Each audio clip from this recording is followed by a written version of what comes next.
Class 10 का math का जो 2024 में जो सवाल पूछा गया है वही महत्वपूर्ण सवाल के बारे में हम लोग उसका सॉल्यूशन करेंगे। और क्लास 10 का ये वीडियो बहुत ही इंपॉर्टेंट रहेगा। अगर एग्जाम में इस तरीके का सवाल आता है तो उसको हल करने में बहुत ही आसानी होगी। देखते हैं हम लोग। कह रहा है पहला सवाल कि p के किस मान के लिए पद 2p + 1 13 5p - 3 समांतर श्रेणी में है, यानी कि AP में है। तो AP हम लोग जैसा कि जानते हैं कि AB में अगर कोई भी पद रहता है तो लगातार पदों का अंतर समान आता है, यानी बराबर आता है। कह सकते हैं कि पदांतर जो होता है उसका वो बराबर होता है, उसको बोलते हैं सार्व अंतर। सार्व अंतर जो होता है हमेशा ये पद यानी टर्म जो 1 है, फिर टर्म 2 है और टर्म 3 है, ये तीनों टर्म में जितने भी पद है सभी का अंतर समान आता है। तब हम कह सकते हैं कि जो पहला पद होगा वो दूसरा पद 13 है और तीसरा पद हमारा 5p और -3 है। तो हमारा सार्व अंतर ज्ञात करने का फॉर्मूला था कि दूसरा में से पहला घटाते हैं, अगला ज्ञात करना होता है तो तीसरा में से दूसरा घटाते हैं, तो दोनों का जो मान आएगा वो बराबर आता है। तो हम निकालते हैं T2 - T1 करते हैं पहले T2 - T1, यानी कि दूसरा पद में से पहला पद माइनस करेंगे। फिर अगर बात करते हैं तो T3 - T2, यानी तीसरा पद में से दूसरा पद को हम माइनस करेंगे। तो हमारा दूसरा पद क्या है 13 है, तो 13 माइनस पहला पद हमारा 2p है, तो 2p + 1 है, तो 2p + 1 लिख देते हैं। तीसरा पद हमारा है 5p - 3 और माइनस में T2 हमारा यानी दूसरा पद 13 है। अगर इसका सॉल्यूशन की बात करते हैं तो ये 13 हो जाएगा और माइनस से मल्टीप्लाई करेंगे तो -2p हो जाएगा, +1 है तो ये माइनस से मल्टीप्लाई होने पे प्लस और माइनस हो जाएगा। आगे अगर बात करते हैं तो ये 5p, तो 5p लिख देंगे -3 और ये -13 हो जाएगा। अब इसका आगे का जो हम सॉल्यूशन करेंगे तो 13 में से 1 जाएगा तो बचेगा हमारा 12 - 2p बराबर ये हो गया 5p और ये 13 है 3 है, दोनों माइनस में है तो माइनस प्लस होता है। ध्यान देना यहाँ पे थोड़ा सा कि माइनस यानी प्लस जुटेगा, लेकिन चिन्ह हमेशा जो बड़ा रहेगा उसी का चिन्ह लिखा जाएगा माइनस, लेकिन ये जोड़ कर हम लिखते हैं। अब क्या करेंगे, ये जो हमारा -2p है उधर भेजिए चाहे इधर भेजिए, बात उतना ही पड़ेगा। तो हम इसको उधर भेज देते हैं और इसको इधर ले आते हैं, तो ये हो जाएगा 12 और 16 को उधर माइनस में है तो इधर लाएंगे तो प्लस में हो जाएगा 16 हमारा। और बात करते हैं ये 5p प्लस में है, इधर ये 2p माइनस में है तो उधर प्लस में हो जाएगा 2p। अब ये दोनों के जोड़ने पे जो आएगा वो आ जाएगा 7p और ये दोनों को जोड़ेंगे तो 12 और 16 हमारा 28 आता है। तो 7 से काटेंगे 4 मरतबे, यानी p का जो मान आ जाएगा वो 4। और हमें जांच करने के लिए बोला था p का ही, तो यहाँ पे p का वैल्यू क्या है 4। इस तरीके से p के जो 4 वैल्यू आया उस मान के लिए हमारा जो दिया गया टर्म है पद है वो क्या चीज में है AP में है। अगला बात करते हैं दूसरा सवाल की ओर। तो इसमें भी दिया गया है AP का यह भी सवाल है और इसमें क्या बोला गया है कि AN समांतर श्रेणी में है 3 8 13 18 और nवां पद यानी कि nवां पद तक ये श्रेणी में है, लेकिन ज्ञात क्या करना है A25 यानी A25 - 10 को हमको निकालना है। तो सबसे पहले हम ज्ञात करेंगे इसका सार्व अंतर, क्योंकि लगातार अगर पद है तो हम सार्व अंतर यानी पदांतर ज्ञात कर सकते हैं। पदांतर यानी कि पदों का अंतर, तो पदों का अंतर दूसरा पद में से पहला पद घटाएंगे यानी कि T2 - T1 अगर हम करते हैं तो हमारा पद का अंतर आ जाएगा 8 - 3 यानी 5 आ गया। तो हम जानते हैं जैसा कि A25 बोला है, तो A25 कहने का मतलब कि A का जो हमारा पद होगा 25वां पद का मान, तो इसको निकालने के लिए हम लिखते A प्लस 24D लिखेंगे। और A प्लस 24D कहने का मतलब हुआ है A का मान हमको दिया हुआ है 3, तो लिख देंगे 3 24, और D का मान अभी अभी हम लाए हैं पदांतर को ही D बोलते हैं, तो D का मान लाए हैं 5। अगर इसका हल करते हैं तो 3 प्लस 24 इंटू 5 यानी 120 120 आ जाएगा, और जोड़ने पर 123 आएगा। उसी तरीके से अगर बात करते हैं A10 का निकालते हैं तो ये हो जाएगा A प्लस 9D, क्योंकि होता है हमारा फॉर्मूला होता है TN बराबर होता है A plus N minus 1 into D, यानी A के जो पद होता है उसमें से एक घटा करके हम लोग लिखते हैं। तो A प्लस 9D यानी A का मान 3 है, 9 गुना D का मान 5 यानी कह सकते हैं 45, 9 बचे 45 यानी 3 प्लस 45 48। अब हमारा क्या ज्ञात करने के लिए हमको A25 का मान आ गया, A10 का मान आ गया।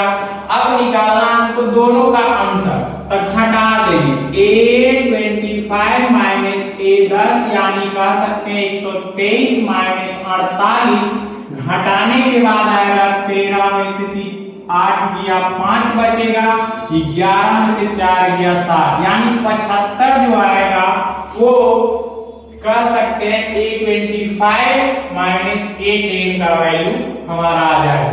अगला भी है हमारा AP का ही सवाल है, समांतर श्रेणी का, उसको भी हम लोग आसान तरीके से हल करेंगे।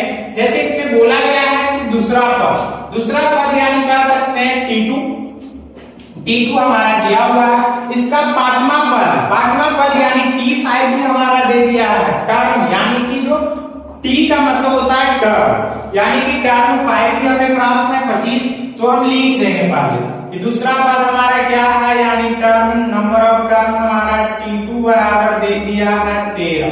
तो T2 बराबर होता क्या है, तो A प्लस D होता है, क्योंकि हम जानते हैं A plus N minus D, तो 2 में से 3 अगर 1 घटाएंगे तो 1 ही बचेगा, तो 1D लिखना कोई जरूरी है नहीं, तो इसलिए A प्लस D बराबर 13 हो गया, इसको समीकरण 1 मान लेते हैं। अगला T5 भी दिया हुआ है, तो T5 बराबर 25 दे दिया, तो T5 को हम क्या लिखेंगे, T5 को लिखेंगे A प्लस 4D लिखेंगे, T5 को A प्लस 4D यानी A प्लस 4D बराबर भी हमारा दे दिया है, ये समीकरण 2 हो गया। अब 2 को समीकरण आ गया तो हमको हल करने में और आसानी हो गया। तो बात करते हैं समीकरण 1 में से समीकरण 2 घटा देते हैं, ये जो हमारा इक्वेशन है, इक्वेशन 1 से 2 घटाते हैं, तो एक हमारा क्या था A माइनस D बराबर 13, दूसरा A प्लस D बराबर 13 और A प्लस 4D बराबर 25, ये दोनों समीकरण हैं।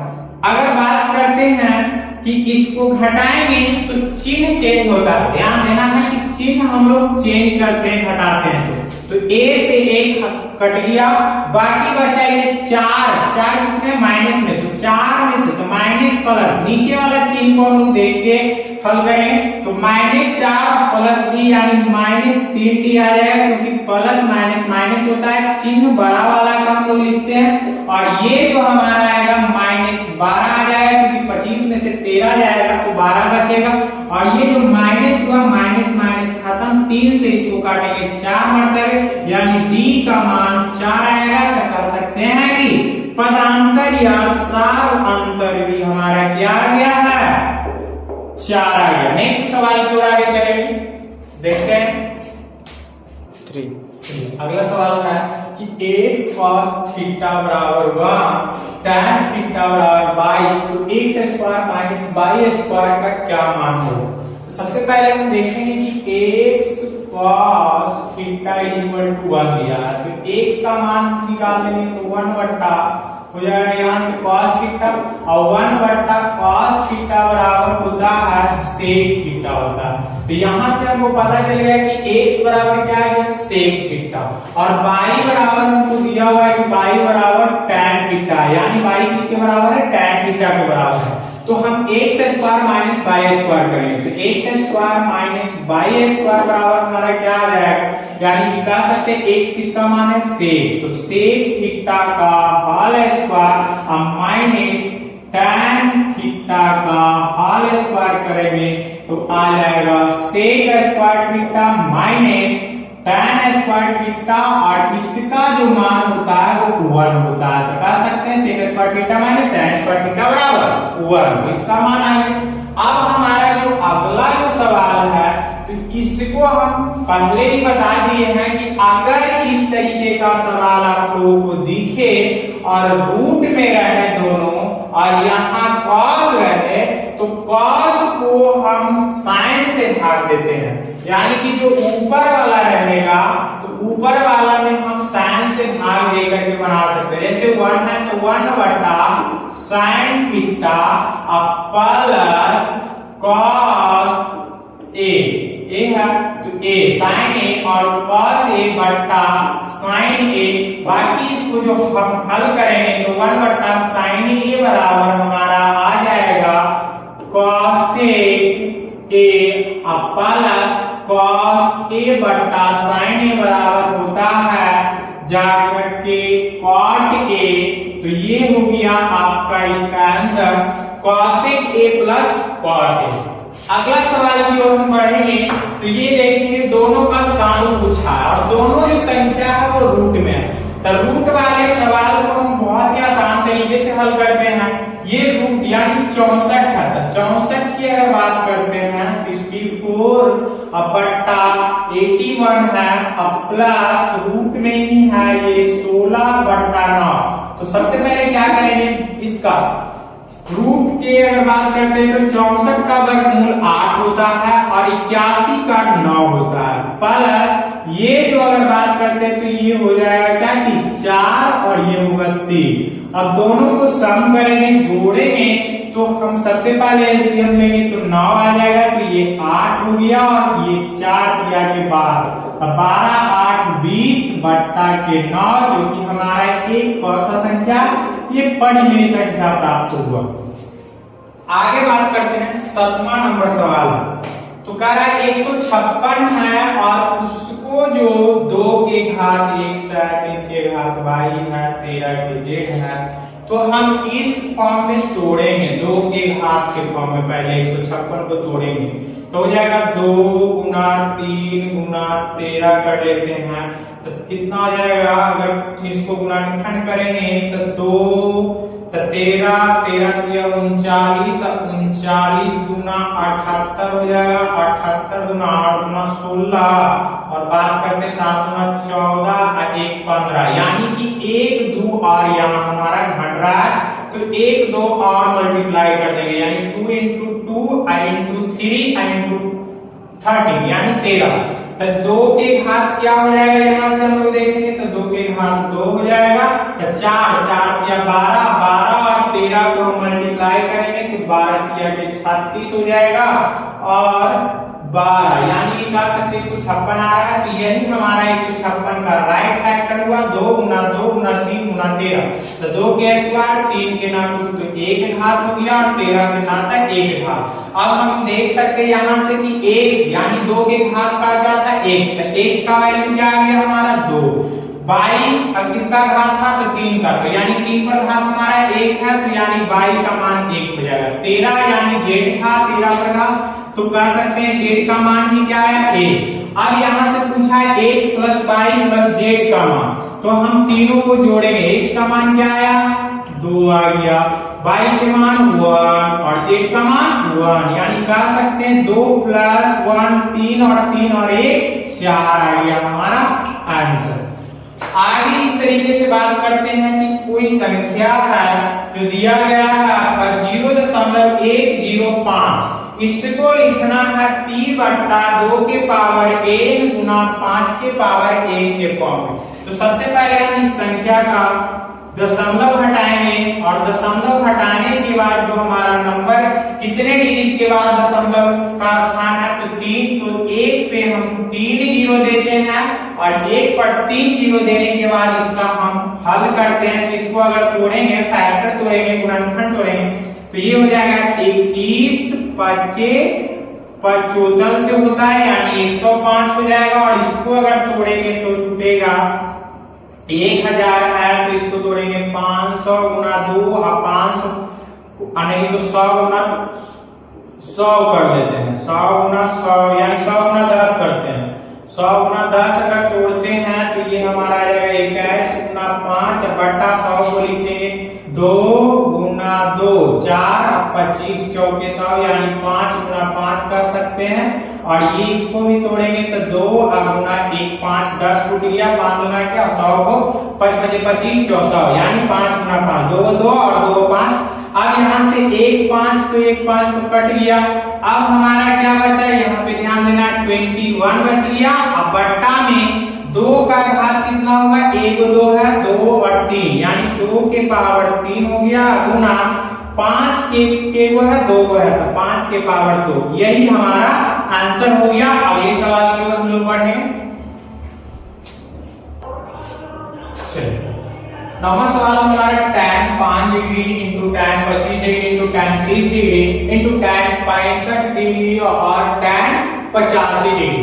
तो इसको बनाने का सही क्रम क्या है कि अगर मल्टीप्लाई में रहे, गुना के रूप में रहे और एक ही कह सकते हैं जया रहे, tan के फॉर्म में सिर्फ है तो tan वाले का 2 2 करके tan का उल्टा, जैसे कि आप लोग पढ़े होंगे कि tan 90 डिग्री माइनस थीटा जो होता है वो cot थीटा होता है, तो cot थीटा होता है। तो अगर tan और tan theta into cot theta बराबर 1 होता है तो कह सकते हैं यहाँ की tan 5 डिग्री को अगर हम tan 85 डिग्री से 3 मल्टीप्लाई करेंगे तो इसको हम लिख सकते हैं 85 डिग्री को tan में, यहाँ मान लिया कि ये हो गया tan 5 degree into tan 25 degree हो गया इंटू tan ये हो गया 30 डिग्री। और इसको अगर बात करते हैं तो tan 65 डिग्री हम 90 माइनस थीटा करके लिख सकते हैं 90 या माइनस इसमें हम 25 घटाएंगे तो कह सकते हैं कि हमारा 65 आ जाएगा। 25 घटाएंगे तो क्या आएगा हमारा 65 आ जाएगा। 90 में से 25 घटाएंगे तो और इंटू में tan यहाँ कह सकते हैं 90 और माइनस 5 डिग्री तो 85 आ जाएगा। तो अब इसका अगर हम हल करेंगे तो ये तो हमारा tan 5 डिग्री हो गया, ये tan 25 डिग्री और ये tan 30 डिग्री और इंटू में है तो tan 90 और माइनस थीटा अभी हम क्या बताए cot थीटा होता है, यानी ये कह सकते हैं ये cot 25 डिग्री हो जाएगा और ये cot 5 डिग्री हुआ था। cot 5 डिग्री से tan 5 डिग्री खत्म, cot 25 डिग्री से tan 25 डिग्री खत्म। अब हमारा बचा क्या जी tan 30 डिग्री और tan 30 डिग्री का जो मान होता है वो होता है 1/√3। तो ये हमारा आंसर हो गया। इसी तरीके से अगर बात करेंगे 33 का मान 1/√3। अब 10वां सवाल हमारा कर रहा है कि tan अल्फा प्लस बीटा का मान दिया हुआ है √3 और tan अल्फा बराबर 1/√3। तो कह रहा है tan बीटा बराबर क्या होगा। तो देखते हैं हम tan alpha plus beta equal to क्या दिया हुआ है √3 दिया हुआ है। इधर अगर बात करते हैं तो दे दिया है tan अल्फा बराबर 1/√3। तो tan में हमारा √3 का मान क्या होता है ये हम लोग सबसे पहले जानेंगे। तो tan में √3 का जो मान होता है tan 60 डिग्री आता है। तो tan 60 डिग्री, tan से tan खत्म किया यानी अल्फा प्लस बीटा बराबर 60 डिग्री है। अब इससे चलेंगे तो ये हमारा है tan अल्फा और ये हो गया tan 1/√3 जो मान आता है tan 30 डिग्री का। तो tan से tan यानी अल्फा का मान भी 30 डिग्री। तो यहाँ अल्फा प्लस बीटा बराबर 60 डिग्री है और अल्फा का मान जब हमको पता है तो अल्फा का मान रख देंगे 30 डिग्री और प्लस बीटा बराबर 60 डिग्री। यानी कि जो बीटा का वैल्यू आएगा 60 में से 30 घटाएंगे तो 30 डिग्री, यानी कि कह सकते हैं कि यहाँ बीटा का मान हमको प्राप्त हो गया है, तो इसलिए tan बीटा बराबर, यानी कि tan कितना डिग्री 30 डिग्री बराबर, और tan 30 डिग्री का मान क्या होता है 1/√3। तो ये हमारा आंसर हो गया।